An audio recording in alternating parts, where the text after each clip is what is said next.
What is this? You are a senior man and still doing it. Can there be a more abuse of a privilege extended? Thank you, Chairman, sir. Sir, thank you Shri very much. Tiruchi Shiva. Sir, it is not Sir, pointing it is fingers intervention. at anyone. The honorable member has misunderstood. It is intervention. Please go ahead. I said I allowed interventions. He can ask. Please go ahead. Chairman, sir, I said it is not pointing fingers at anyone. Just we need some clarifications. We accept that what the External Affairs Minister told, that it is an ongoing process. The deportation of illegal migrants have been happening. But what we have heard now is that the way they have been sent is not in a proper manner. I would like to know whether Indian embassy has been contacted by the US government and have given information that this number of people are going to be deported. And in that case, what was the reaction?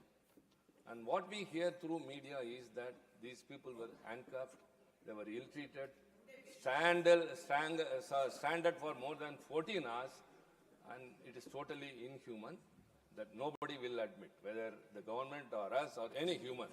So they are all Indians. First of all, the deportation should happen in a proper manner. Why it should be an Air Force flight where there will be less comforts, we know very well. And what steps our government has taken, if at all it has been informed, to deport them. How many women were there? How many children were there? And after they have reached India, whether the government has reached out to them to know their experience and have tried to address what has happened. And if anything to be contacted to be with the US government, what are the plans you have? Thank you very much. Shri Saket Gokhale. Thank you very much, sir. So I very carefully listened to the Honorable Minister's statement. What baffles me is that the Minister seemed more focused on defending the US deportation policies than the interest of our own citizens. So one thing that stood out in the Honorable Minister's statement is that from the year 2016, the number of deportations of Indians have doubled. 2016, we know which government was in power, that government continues to still be in power. According to a survey by Pew Research Center, sir, 2011, there were 425,000 undocumented Indian migrants in the US. In 2021, that number has gone up by 70% to 725,000. Sir, the US is just one part of it.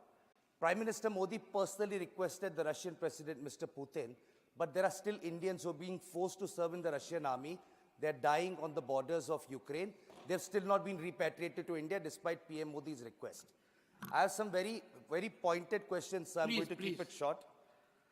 So as the first we talk, and we hear in this house almost every minister, every member when they speak from the treasury benches, we are the world's 5th largest economy. We are soon going to be 3rd largest. We are a Vishwaguru. Ask this. Sir, as a Vishwaguru, I'm asking through you, sir, as a Vishwaguru, are citizens being shackled in chains, their legs being shackled together, being handcuffed, when countries like Colombia, which don't even figure in the top 10, can send an aircraft and bring their citizens back with dignity? What stops our government from sending one aircraft? We don't have a shortage of it. Thank you. What stops? No, sir, I have just one. You said 3 minutes, sir. That's all I'm requesting. So why have we not been able to ensure a dignified and humane repatriation of our citizens is number one. And number two, sir, the Honorable Minister made a very important point about undocumented migrants facing a lot of risk. The migrants have gone to the US, have gone through the Darien Gap, through the northern border. Many of them have frozen and died on the northern border as well. So the question is, what process does the ministry have? Because clearly there's economic distress. They're running away from the country for search of better opportunities. What processes do we have? Be it Cambodia, Indians are trapped, made to work in call centers in the US. So how is the ministry, beyond protector of immigrants, which doesn't do much, how is the ministry ensuring that so many Indian citizens don't have to risk their lives to run away from a failing economy and go to other countries illegally, sir? Thank you. Honorable members, before I call Sanjay Singh, I would urge you that comprehensively issues have been raised by Randeep Singh Surjewala, Tiruchi ji, and Saket also. Avoid repetition. Shri Sanjay Singh. Thank you, sir. India is the largest democracy in the world. And Honorable Prime Minister, again and again, talks of relationship and ties with America and friendship also. With humility, I'd like to know from the Honorable External Affairs Minister that handcuffed, shackled feet, Randeep ji has said in an inhuman way they have been brought back. It has been stated, please, 1 second, please hear out the question. I'll urge the members. He has already made that point. आगे का तो सुन लीजिए. Please hear me out, sir. They were brought in this condition, sir. And afterwards, what happened? When they landed in India, you are not ready to accord dignity in the prisoners when they were transported from Haryana on our own land. What America did, well, we know. We are stating that on our soil they were transported in prisoners van, and others have also posed question. Small countries are sending their planes, their own planes they are sending to fetch their citizens to their countries. Whether Government of India has any plan in future that they will send their own planes, Operation Ganga you are talking of in Ukraine. So are you planning something to fetch your citizens from abroad? Last question, sir. 33 were from Gujarat, sir. Haryana was also involved. Punjab also, people were from. UP also they were from. I want to ask you, sir, on your land, military aircraft from US came and you did not know about it. You did not try to ascertain also. You did not make any attempt that in one toilet, you please have some shame. And in one toilet was arranged. 104 people were brought back from US to India. Randeep Surjewala ji, in a focused manner, has asked. 1 second. Professor Manoj Kumar Jha, I expect from you I will not that repeat. you will add extra. I Because assure Honorable you, Minister sir. has taken note of what has already I been said. assure you, sir, I'll not repeat any of the points mentioned by any of my colleagues. Please go ahead. My first query, explanation from Honorable Minister, sir. It involves us all. The images were worrisome. And that's why you have made a suo moto statement. Because the images were worrisome, I have a couple of issues to seek from you. How much advance notice that the government of India received for this US deportation? Yes. And how many much more are in the pipeline? Number one. Number two, did the Indian embassy or the consulate provide any kind of legal or consulate service sought by them? Yes. Or if not at all, what was? What the government is doing about the agents and agencies which openly on their website claim that they'll make you reach your favored destination. Yes. And sir, before I conclude, my query is, sir, there might be illegal infiltrators or whatever for US. For us, they are our genuine citizens. हमारे नागरिक हैं. They are our citizens, and since they are our citizens, Align with India's broader policy on protecting its citizens abroad. Will the Indian government raise this, particularly the inhuman aspect of it, which scares us all, intimidates us, at a multilateral platform or in a bilateral Thank you. manner? Thank you very much, sir. Dr. John Britas. Yes, Dr. sir. John Britas, Sir, being a member only of, new points. sir, being the member of a standing committee, that is MEA, please give me 3 minutes. Sir, don't ask time, make only new suggestions. Sir, only new. If it is old, please strike it off. Sir, is it not a fact that countries like Colombia, Mexico, Brazil, Now, Dr. John Britas, Question, it is sir. fourth time you are reiterating. Questions, It has questions. been said. Sir, I am quoting, sir, I am quoting. Please, I will only send, appeal to you. I will only say new things, sir. My Professor question, Manoj Kumar my Jha came up with question, new points. my Come co- with new points. my question, only new things, sir. Is it not a fact that New York Times reported that military planes have rarely been used in the past by the US deportation? First question. Second question, Honorable Minister listed about the deportations. In the past, all these deportations the minister referred to, were they undertaken in passenger aircrafts or in military aircrafts? Third, as per the unstarred question on 28/7/2022 on Rajysaha, is it not a fact that the minister had said that any violation of immigration laws is brought to our notice, our missions, post abroad, and seek consular access? In this case, were our missions alerted? Were the details provided to our mission? And the fourth question, sir, International Human Rights Convention, India is a signatory to UN human rights treaties. Is it a fact that it emphasizes humane treatment in deportation cases? And the fifth question, sir, the lack of data. As a member of the External Affairs Standing Committee, we have been agitated over the lack of data with regard to the Indians abroad. And the sixth point, sir, illegal agents. Will the government do something to ensure that illegal agencies are busted? Thank you, sir. Honorable Minister, if you would like to respond.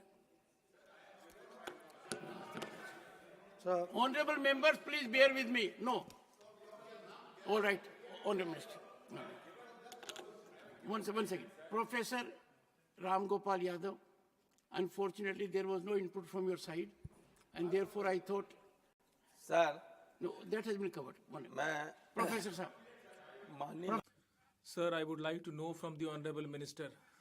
To be in the same boat today. मैं माननीय Sir, I would like to know from the Honorable Minister that this deportation which has been carried out, whether you had any talk with the concerned authorities there regarding that, and secondly, the people who have been deported, and earlier also, whether they own any property there, and if they have their property there, what arrangements you are doing to bring that back, because in my knowledge, they have their property, and the people who are being deported, you should try to find out that how many of them own some property there and whether they will be allowed to take back that.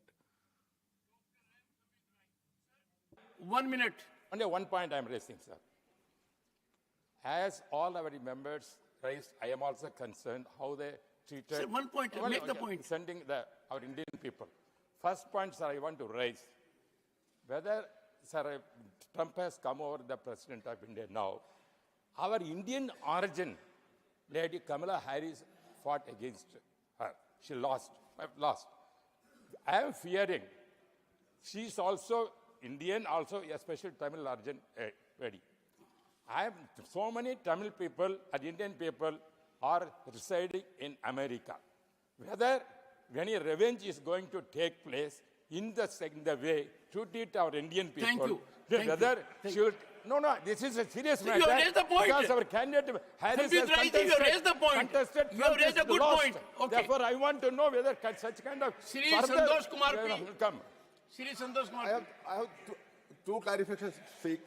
Number one, Trump will be in power for the coming 4 years. So how many more deportations we are expecting in the coming years? Number one. Number two, there are many households in the US. 1 second, please.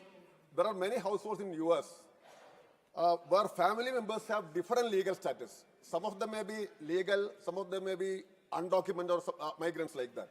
So do we have any clear-cut data on this family? How many families are like this in US? Thank you. And what about the students of US? Thank you. Shri Sanjay Raut, briefly, 1 minute. Sir हम ये Sir, we understand that Donald Trump is a friend of our Prime Minister, but our Prime Minister is going to make a visit to US, and his tour has been fixed. And before his tour, the way people of our country, they have been deported, I wanted to know from the Honorable Minister that about 18,000 people they are sending back. Whether Modi ji when he will be there in US, whether he will have any positive engagement about these 18,000 people with Trump administration. Just one query. Sir, is it true that the US President Donald Trump has signed an executive order to cancel student visas for non-citizens participating in protests related to the Israel-Palestine conflict? Is this true that the United States of America, who calls themselves the sole custodian of human rights and democracy, is doing this for protesting? What is India's stand on this? Thank you. Honorable Minister. No, please. Honorable Minister. No, Thank no. you, sir. I have given one party. No, sorry. Please. No. Honorable Minister. Sir, a No. number of No. a number- Honorable Minister. Yes, sir. Only Honorable Minister. Please go Sir, ahead. a number of members raised issues which you pointed out were repetitive. So I will answer issue by issue. Okay. In some cases, it will reply to multiple members. Okay. So the first issue which was raised by Mr. Surjewala, he said, do you know that 104 people were brought back yesterday? Of course we know. We were the people who verified the nationality. We were the people who gave the aircraft clearance for the flight to know. So yes, I know 104 people came back in 2014. I also know that 5 to 7 times that number came back in 2009, 10, 11, 12, 13, 14. So let us not make out as though this is something which is a new issue. This is an issue which was happening earlier. Second issue, sir. Many people ask me, where did we have consular access to these 104 or others who are in detention? In many cases, sir, consular access, embassy would like to have consular access to any Indian national. But that national has to request consular access. In many cases, they have not requested, so we were not aware. But in every case, we have obtained passport details, we have checked their verification, we have ensured that they are Indians, and we have had contacts to ensure that that is the case. Then, sir, there is the next issue. After their return, are we making an effort, which Honorable Member Tirchi Siva asked? Are we making an effort? Yes. In fact, that is why the authorities have been given instructions, and I would urge Honorable Member Sanjay Singh not to misrepresent that instruction. They have been given instruction to sit with every one of the returnees, find out how did they go to America, who was the agent, how did this illegal industry happen, how can we take precautions so that this does not continue. We have been very, very, I would say, sir, sympathetic and solicitous to the predicament of people going. So I do not want the House or the public to have a wrong understanding of how they were received. They have come through a very difficult experience. They were misled by agents. I will come to the action issue after this, sir. Then the question, sir, I think one member raised saying, you know, the numbers went up after 2016. Sir, I was very, very bureaucratically correct. I took a single source. Sir, what is meant by bureaucratically correct? Sir, which means I followed a bureaucratic database to ensure that I gave before the House a very, very similar comparable number from the same database. So, sir, as a healthy practice, let everyone follow the bureaucratic practice. Yes, sir. Go ahead. Now, sir, what I do want to say, actually, if one looks at the Homeland Security data, sir, the Homeland Security, the American Homeland Security Department has a report about aliens removed by criminal status and country of nationality. For India, actually that number is I am 860. shocked. I allowed indulgence. No, what is this? You are not listening to the Honorable Minister. No, I am so sorry. Please. Honorable Minister. Yes, sir. I'll be careful next time. I'll be careful next time. Take your seat, Sir, the Honorable Minister. Homeland Security Department data actually shows prior to 2014, the numbers, their numbers, American numbers were actually close to 1,000. The numbers I have given, sir, as can be seen in the statement, are from the Bureau of Immigration. In many cases, possibly because if they were not issued emergency certificates, they may have been treated differently. Maybe they went to some other country. So I would say we should look at this in a overall manner rather than try to make clever points about which year was a little higher than which year. Then, sir, the issue came about military aircraft being sent. Now, some other members also raised, have military aircraft been sent before? The procedure, sir, is we have looked at deportations for the last 15 years. It is up to the authority of the Immigration Customs Authority to charter an aircraft. It could be a military aircraft, but whichever aircraft comes in, it is under the authority of the ICE. The procedure, whether it was a military aircraft, whether it was a chartered aircraft, was exactly the same. Then the issue came up, sir, was there advance notice given? So, the Only what the minister says goes on record. Please go ahead. Advance notice was given. The advance notice was given, and there was consular access done. We had checked all the procedures. Then, sir, the issue was raised, do they have property? We are not aware that they have property, but if they have anything, we will be responsive to that.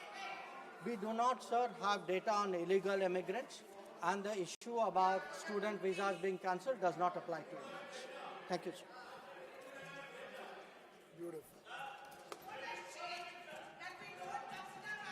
Shri, well, all we can say about the statement of the Honorable Minister is he has been very comprehensive and responded to all issues raised. Shri Abdul Wahab, 5 minutes, not present. Shri Ramji. Sanjeev, Acha, you are there? I missed you. Shri Sanjeev Arora will resume to make his address for next 3 minutes. Sir, 3 minutes. when my point was interrupted, I was at out-of-pocket expense, which I have already taken care of,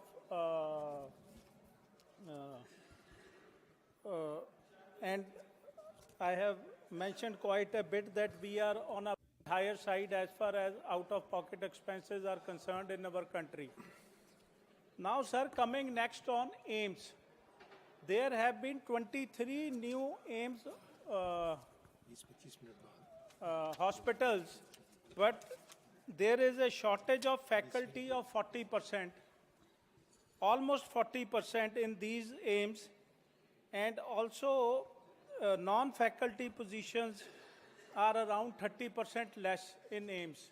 So my request is that if the budget is increased, we can afford to pay them more and get this,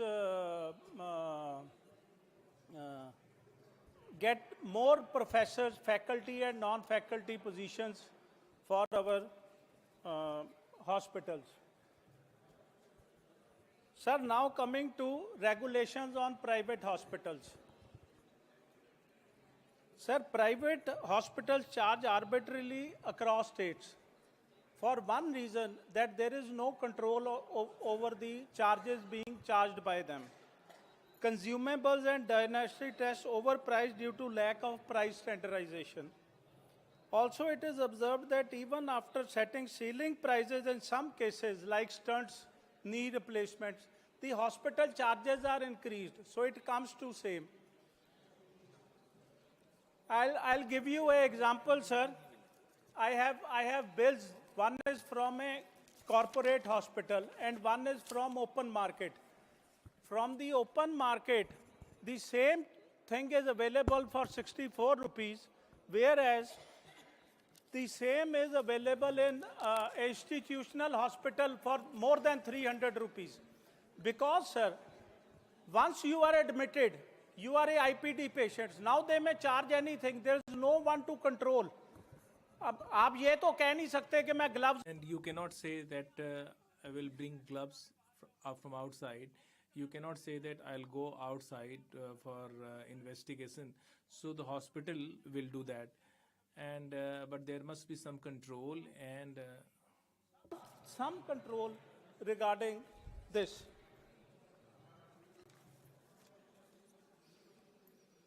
And sir, next ESI. Sir, at presently, under ESI, 21,000 rupees who get are covered. And this has been going for long. So my request to government, through you to government, is to increase this limit so that more and more workers are covered under ESI and they can get affordable health treatment. And now, sir, coming to professionals, we were just discussing medical education and our students going abroad. Sir, we have 109,000 UG seats in India, the undergraduate MBBS seats. Whereas PG, we have only 70,000, which means that after UG, most of the doctors who finish MBBS, they are going abroad because hardly you see these days MBBS doctors. Any doctor who is practicing has MD on them. So this brain drain somehow needs to be stopped, and we are already in shortage even in AIMS hospital, where government can afford to pay doctors more, which I have brought up before. And also, sir, there needs to be a stricter law on unethical practices. Now, let me give you an example, sir. The cesarean cases, WHO has recommended that it should be 15%. No more than 15% on an average cesarean cases should be there. In our country, in some states, it's more than 50%, sir. So unethical practices should be stopped and commercial motives should be. And also, there needs to be some health insurance norms where GST point has already been brought, needs to be taken out of health insurance, because even compared to other countries, the percentage of people insured in our country are very minimal. Now, sir, before I end I would like to call upon the government to take the following steps: increase healthcare expenditure at least to 2.5% of GDP, if not 5%, which has been recommended by State Bank of India recently. Regulate private healthcare pricing, revise ESI wage ceilings, strengthen AIMS faculty and public health infrastructure, expand insurance coverage for vulnerable population and currently uninsured missing middle class, curb unethical medical practices. Thank you. Thank you, Mani Sanjeev ji. Mani Sri Abdul Wahab ji. Thank you, sir. First of all, I rise to oppose this motion of thanks. There is a general sentiment here and abroad. This parliamentary democracy is getting diluted. And not just like before, I am here since 2004. It was not gradually, but now it is very in the high-speed mode. Our functions are in parliament. An opposition delayed is the democracy denied. That is the caption now, especially in India. It is nowadays hearing. I raise my serious concern and protest on behalf of my party the way the government has formed a joint parliamentary committee. They have not included me. That is one problem, nobody from my party. But now I think it was better decision by the government. I am not there because whoever went all over India, nothing. All the opposition members, whatever they mentioned, it is in the waste basket. Nothing is considered. Only our chairman decided only for the members, those who are from the ruling party. They made some suggestions and No, it's no agreed. comment on Honorable Chairman as per rules. Excuse me? Yeah, this part of that, how many things are discussed here? You are also here. So, and again, our foreign minister is here, so that it's a very rare chance to get me. Next month or whenever June, the PM is going to America. February itself. Next, within one night, he is not listening to me. But anyway, I request our foreign minister just to give some, not instructions, some suggestions to PM to raise this issue what was here 1 hour before, 15 minutes before. There are so many other illegal immigrants there in, not only in America, but different places. They will, even in UAE, I feel, I am feared that they will also start using their, what you call helicopters or whatever it is. Even though it is only 3 minutes, there are 3 this one. And one thing I have to remind on the government is the Worship Act 1991. It is totally, it is not at all, it's a verdict from the Supreme Court. But the local courts, you see, judicial overriding on this act, Varanasi lower court in Gyanvapi Masjid and Allahabad court in Sambal Mosque is highly condemnable and questions the integrity of our judiciary. The recent claim and controversy over the Ajmer Dargah, which has a history of 600 plus years, should be called out loud and should be strictly punished. I urge the government, the judiciary to strengthen this act. And lot of other things are also happening nowadays, especially in budget Kerala. Totally ignored. I can only hear one voice from our chairman's state Bihar. Bihar. No single one word about Kerala. Forget about Kerala. What about Wayanad? The Prime Minister came there and assured the rehabilitation and all. So far in the budget or otherwise, nothing is granted. It is a grave concern for us.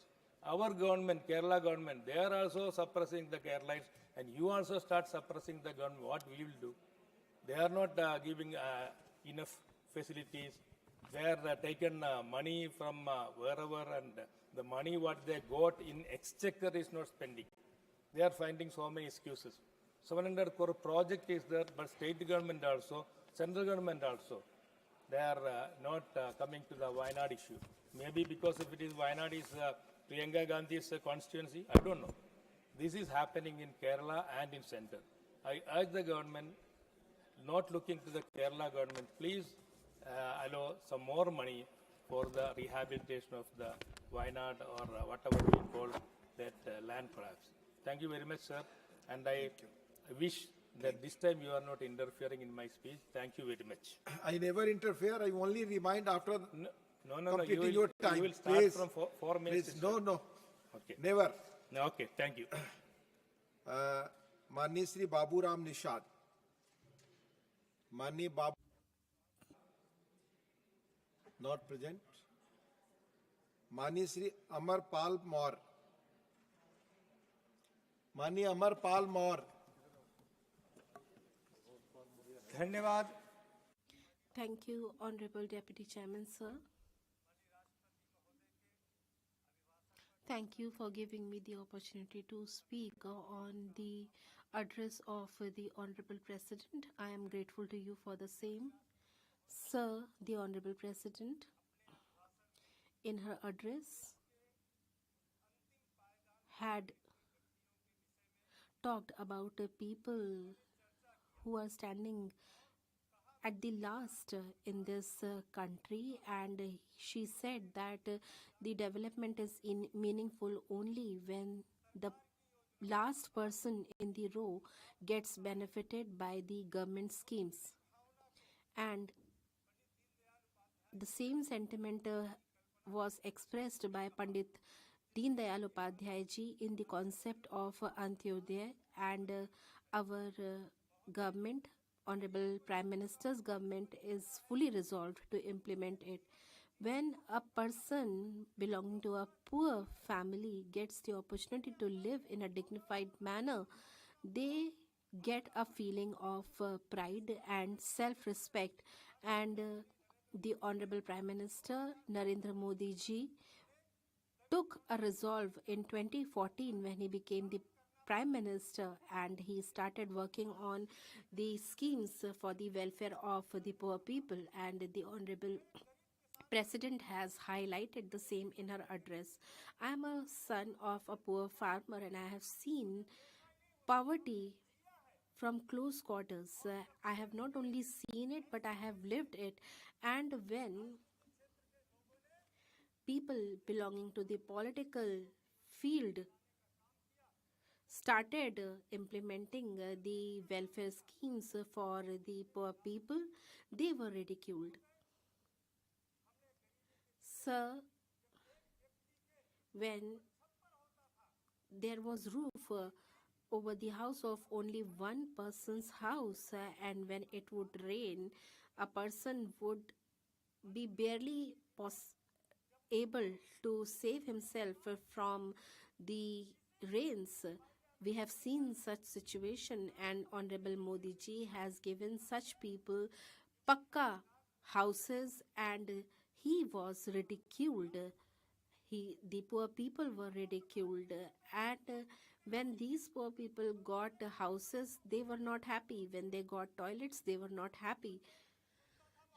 In my childhood, I used to hear, after the independence of the country, when there was the slogan of having the food, the cloth, and the house, we saw that people neither got food, nor the clothes, nor the houses. And we have seen an era in our country where people belonging to one family continued ruling the country.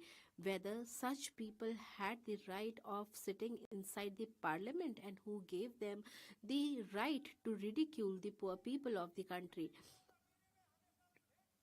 They have always differentiated between the poor and rich people, and Kabir ji has said that there is only one well, and people come from belonging to all castes and communities to draw water from this well. And who created this kind of a divide? It was done by those who came to power after independence, who were belonging to one particular family. They differentiated between the poor and rich, and Narendra Modi ji took resolve to do away with such a divide, and it is only the Honorable Prime Minister of India, Narendra Modi ji, who has done it.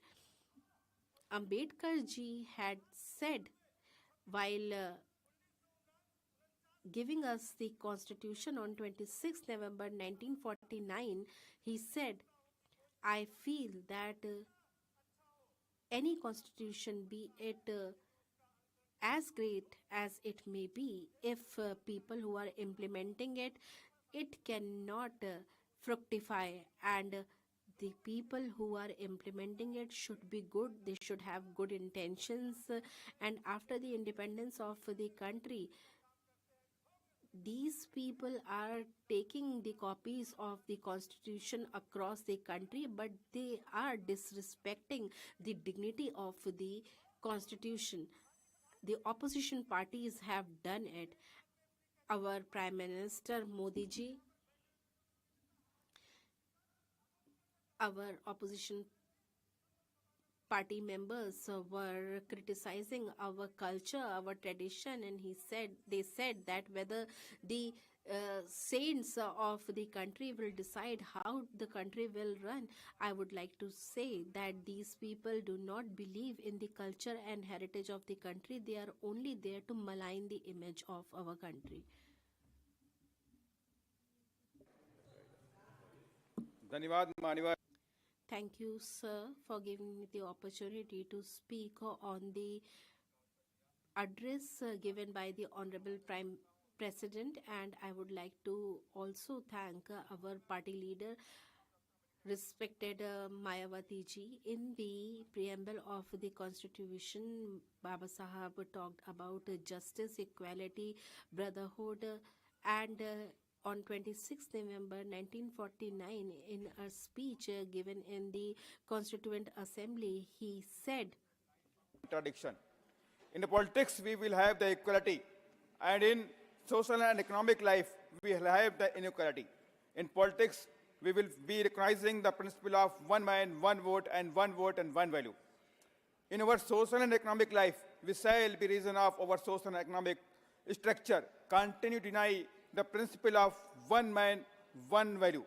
How long shall we continue to deny this life of contradiction? How long shall we continue to deny equality in our social and economic life? If we continue to deny it for long, we will do so only by putting our political democracy in peril.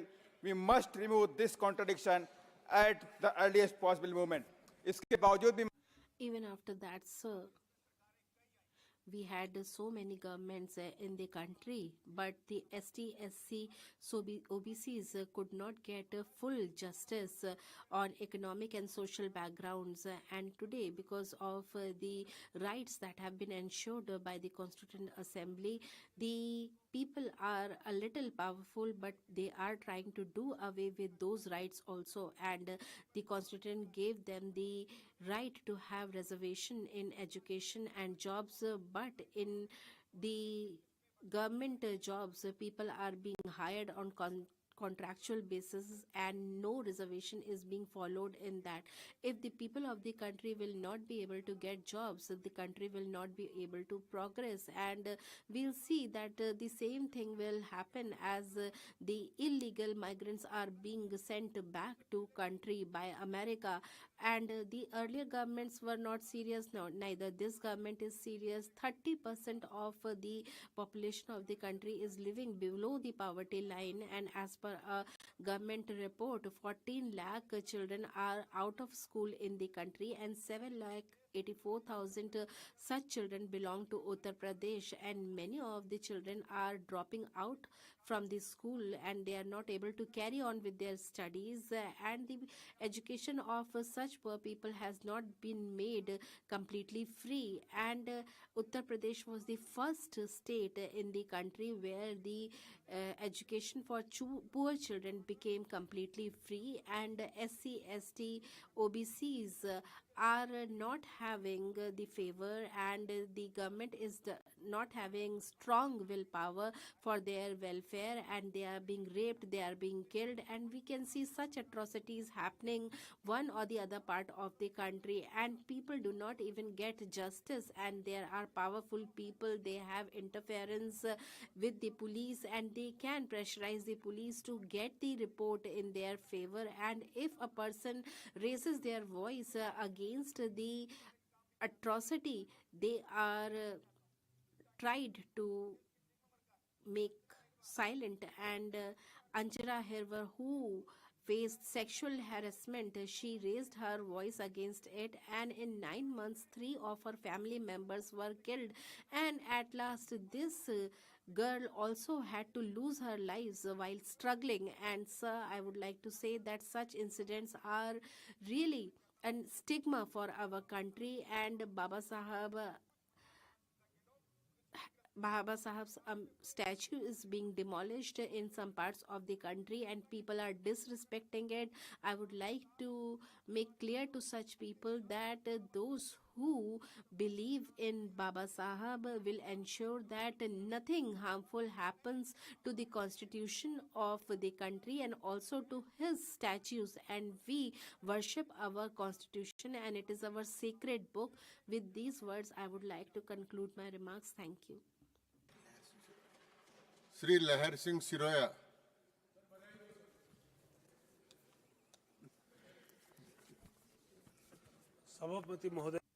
Honorable Vice Chairman, sir, thank you for giving me the opportunity to speak on the address of Honorable President. It is a matter of great pride that Srimati Draupadi Murmuji is our president. She is the symbol of the true spirit of democracy that is mentioned by our Honorable Prime Minister Modi ji on a continuous basis. It is a fact that she is a lady belonging to a very simple background and she is at the topmost post of our country. It tells a lot about her. It tells about her intelligence, her dignity, her dignified attitude, and she has increased the dignity of the post that she adorned.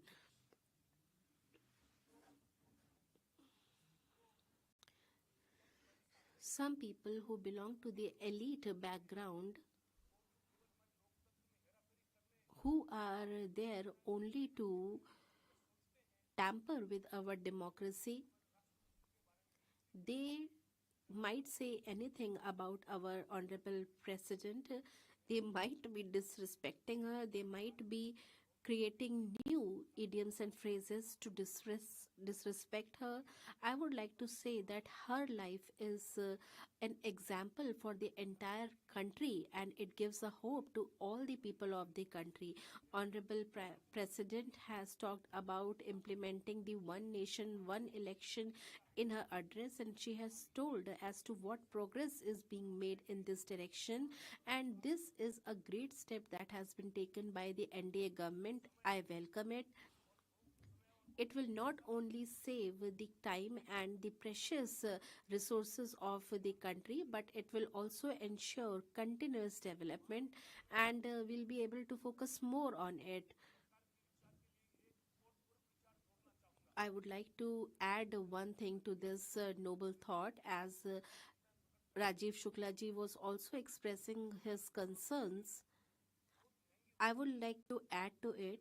Our election process has become very expensive, and to do away with this huge expenditure to make it free of corruption and to ensure that it does not have the stronghold of certain people, it is very, very important that certain points are considered seriously by the government.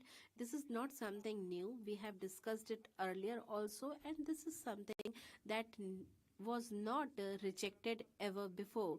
It is very important that this has to be carried forward with great resolve, and it is a time when we should think about one nation, one election in this August House, and in the other house also the members are well aware that the elections have become very expensive nowadays.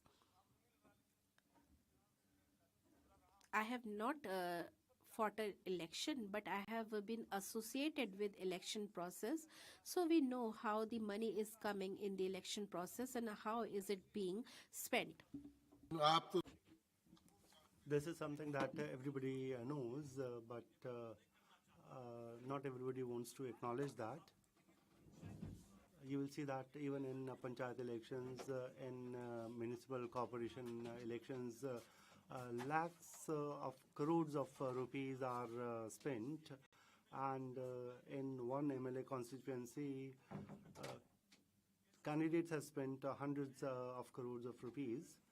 So in such a time, it has become a very serious threat to our democracy, and that will prevent honest people from entering public life. I think that it has been a dream of our Prime Minister that at least 1 lakh new people should be brought to politics. So if there is no state funding, there won't be any new people in politics, and one state, one nation, one election will allow honest people to enter politics. It will allow new people to enter politics, and therefore there has to be some restraint on spending. We may have made very stringent laws, but they have never been very effective. They have not been very effective in curbing the use of money power in elections. I'm not a very educated person. I'm not a big lawyer. I do not know much about public policy, but in this August House and outside the August House also, there are many people who can put light on these issues. I would like the government to constitute a committee on this, which can move this idea forward and which will give us time-bound reports on this. And I hope all political parties will welcome this step, and this step will garner respect for us from other nations. Committees like the Dinesh Goswami Committee, and in 1999 also there was a committee which was constituted. There may have been other committees also, but what is important is that all committees have given positive recommendations on this. When this idea was deliberated at the time, the amount that was spent on elections was not much, but now what is happening is that lakhs of crores of rupees are being spent, and we must have one nation, one election law in the country, and I hope that all political parties are going to support this, because all of them are concerned with this issue. With these words, I would like to thank you for having given me an opportunity to speak. Thank you. Dr. Dinesh Sharma. Dr. Dinesh Sharma. Not present. Srimati Jaya Bachchan ji.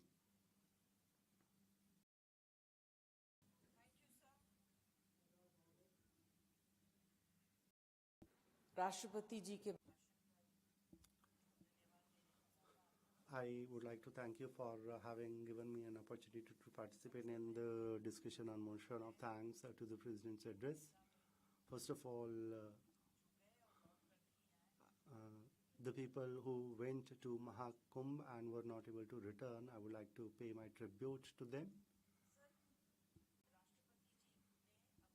Sir, the Honorable President in her address talked about women empowerment.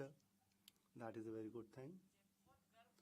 And I feel proud that the first citizen of the country is a woman. The finance minister of the country is a woman. And there is a state which is very aware. The chief minister of that state is a woman. And a very senior member of this house is a senior leader of a national party, and all the women who are sitting here as representatives of people, I feel proud of them because they have reached there after a lot of struggle. But sir, what happens is that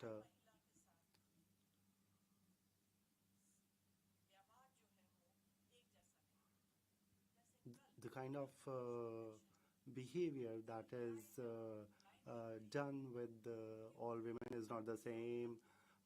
Yesterday, some women were, their identification was being checked by removing their burqa, by removing their veil.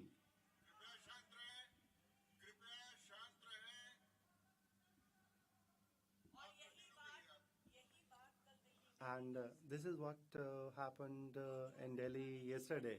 So those who were not wearing a veil, there was no investigation. But if you are wearing burqa, it will be seen whether you are a woman or not. She has a right to speak. Please allow her to speak. In my family, where I was born, we are three sisters, and I'm the eldest one. And the family where I was married, there is no sister, but women are given equal respect, and because of that, I'm here.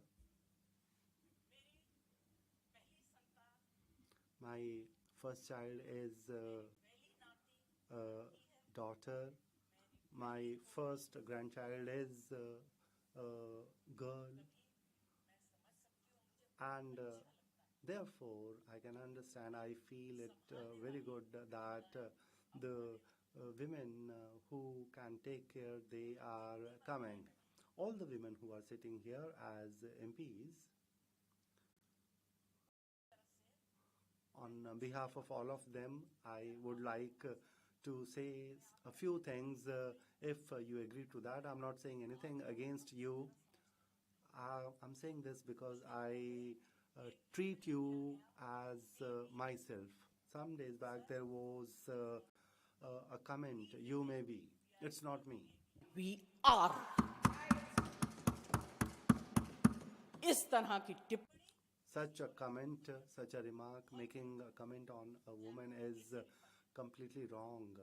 A woman may belong to any party, but I would like to quote two lines of Bachchan ji, and she used to always say, on behalf of all the women MPs here, I would like to quote those two lines. Do not ask me when these lines were written, when these lines were quoted. We are not fond of becoming famous. We are not fond of becoming famous.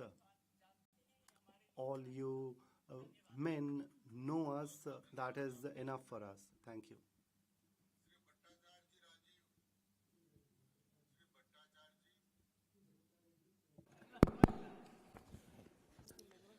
माननीय Honorable Vice Chairman, sir.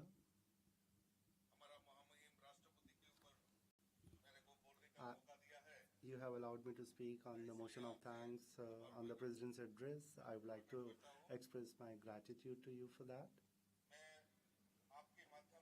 Through you, I would like to thank Honorable President for having made her address to the Parliament, and in her address she has said, she has highlighted the pledge this country has taken to make the country a developed country. I would like to thank the Prime Minister for country, Narendra Modi ji, who has given the slogan about everybody's development with everybody's help. This slogan has been highlighted by the President in her address. This slogan is to connect all sections of the society, and that can be seen in what is happening in the country today. Honorable Vice Chairman, sir, in the President's address, what has emerged is that we are making our best efforts to alleviate poverty. We have heard of the slogan Garibi Hatao, but what the country saw was that they were not able to remove poverty. They in fact removed the poor people, and that is why Modi ji was given a chance to rule the country. I can say with pride that Modi ji has worked tirelessly for the poor people. He doesn't believe in slogans. He has proved this with the work that he has done, and I can say this with a lot of pride that 12 crore at 12 crore places toilets have been constructed. It is very sad that even 75 years after Indian independence, there were no toilets in the houses of poor people. This is a matter of self-respect, and our Prime Minister got 12 crore toilets constructed in the country. We talk of women empowerment. The poor people who used to cook food in their kitchens with firewood, and that caused a lot of problem to them. For those poor women in the entire country, for 10 crore women under Pradhan Mantri Ujjwala scheme, free LPG connections were given. This was done by the Prime Minister of the country, and we are very fortunate that the Prime Minister of the country, Narendra Modi ji, since Corona period till date, 80 crore of people are being given free ration, free food grains. We know how many schemes are being run for the country. Jal Jeevan Mission has been launched, and all this has been done by the Prime Minister of the country. I belong to Northeast. You cannot even imagine that I belong to a very small state. After independence, this state has not seen any development, but I can say with a lot of pride that if Modi ji is there, it is possible, and Modi ji has done a lot for even this small state, and even the poor people have Pakka houses. 450,000 people have been given free Pakka houses.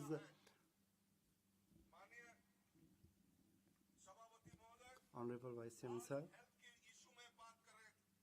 today an honorable member was speaking about health issue.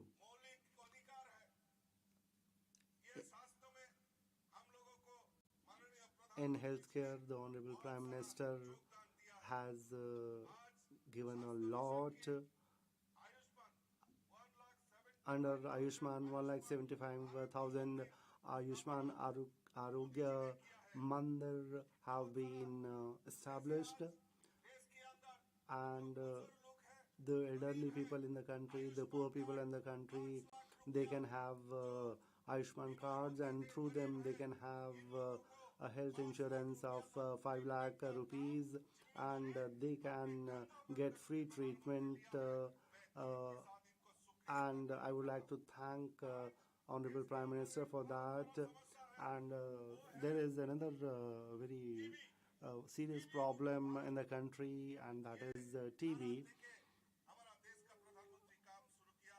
The Prime Minister of the country has given a slogan of TB-free India, and in the coming years, we will be able to see India which is free of tuberculosis, and this is what has been mentioned in the President's address.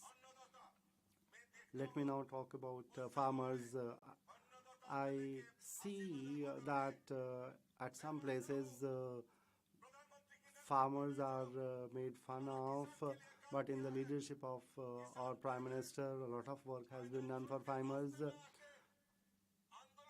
Earlier, farmers used to agitate on roads, but today, in the leadership of Modi ji, farmers are working in their fields instead of coming and agitating on the roads, because farmers know that there is MSP and they are going to get their remunerative prices. I have already stated that I hail from a small state of Tripura. The Communists and Congress have ruled that state, and we know that there have been agitations, but today Tripura government have started procuring crops on MSPs, and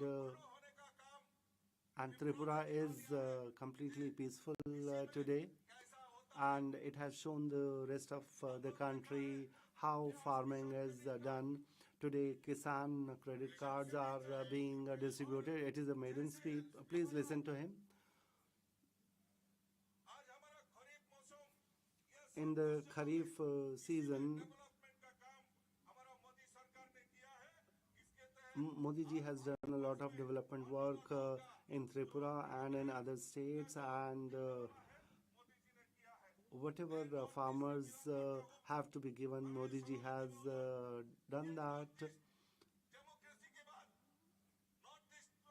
In the Northeast, lots of political parties have ruled, but they never cared for the northeastern states, but after Modi ji came to power, there has been a lot of development in northeastern states. I belong to Tripura. Congress and the Communist parties have ruled the Tripura, this state. I would like to thank Modi ji for having said that he would bring about a lot of development in Tripura, and there is air connectivity and there is railway connectivity in Tripura. It is because of Modi ji only. If Modi ji is there, everything is possible. And the biggest airport has been established in Tripura, and there was no broad gauge connectivity. After Modi ji came to power in 2014, after that only in 2 years broad gauge connectivity was given, and it was because Modi ji was there. There was only one lifeline. There was only National Highway, Assam-Agartala National Highway, but many national highways have been constructed. We know that in northeastern states, Ashtalakshmi festival was celebrated in Delhi, and it was inaugurated by Modi ji. That has inspired us, and we are fortunate that all the northeastern states are being given a lot of importance, and these northeastern states are being recognized not only in India but by the entire world. I won't take much time. I come from tribal areas, but in tribal areas there was no development work, and I'm fortunate that after Modi ji became Prime Minister, there was a lot of development work that was done for tribal communities. Please conclude, Honorable Member. For the development of students, tribal universities have been created. 30 medical colleges have been set up in tribal areas, and in Mudra scheme, loans of 10 to 20 lakhs have been given to youngsters, and with a lot of pride I say that my mother tongue is Bangla, and Marathi পালি তাদের এই ধ্রুপদী ভাষায় মর্যাদা যদি দিয়ে থাকে একমাত্র দেশের প্রধানমন্ত্রী নরেন্দ্র মোদী জি তাই সবকা দেশ কা বিকাশ হতো। There has been a lot of development only because of Modi ji. If Modi ji is there, everything is possible. Thank you. Thank you very much. Shri Ramdas Athavale.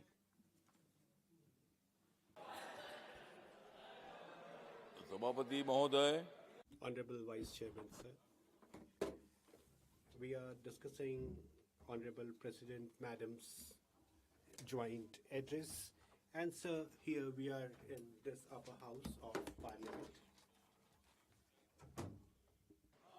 We have to develop our country, and for that, we need to have commitment. We need to have vision. Congress is not having any vision. They are also devoid of any mission. They were only having corruption.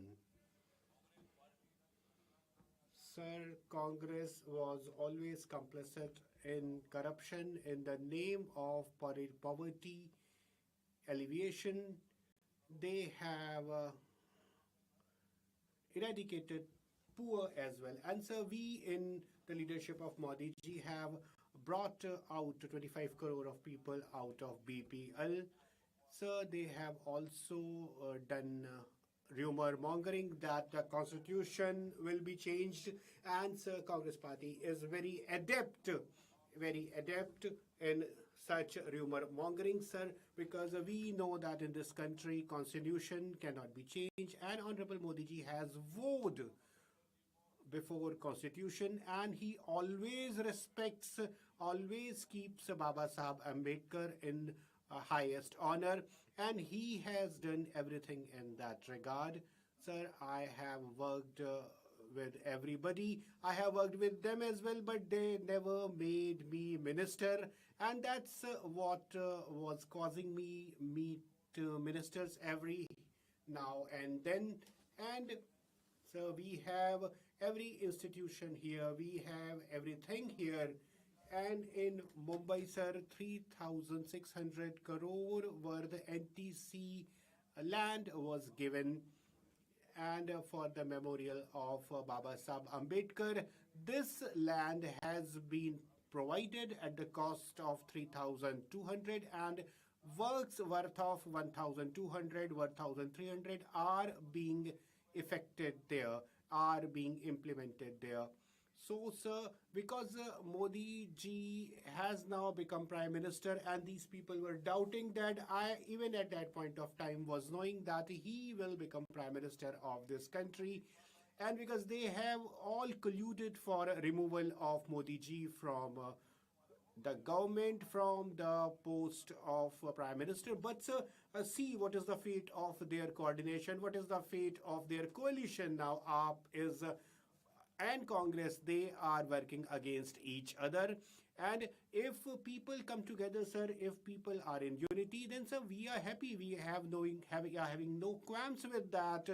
And as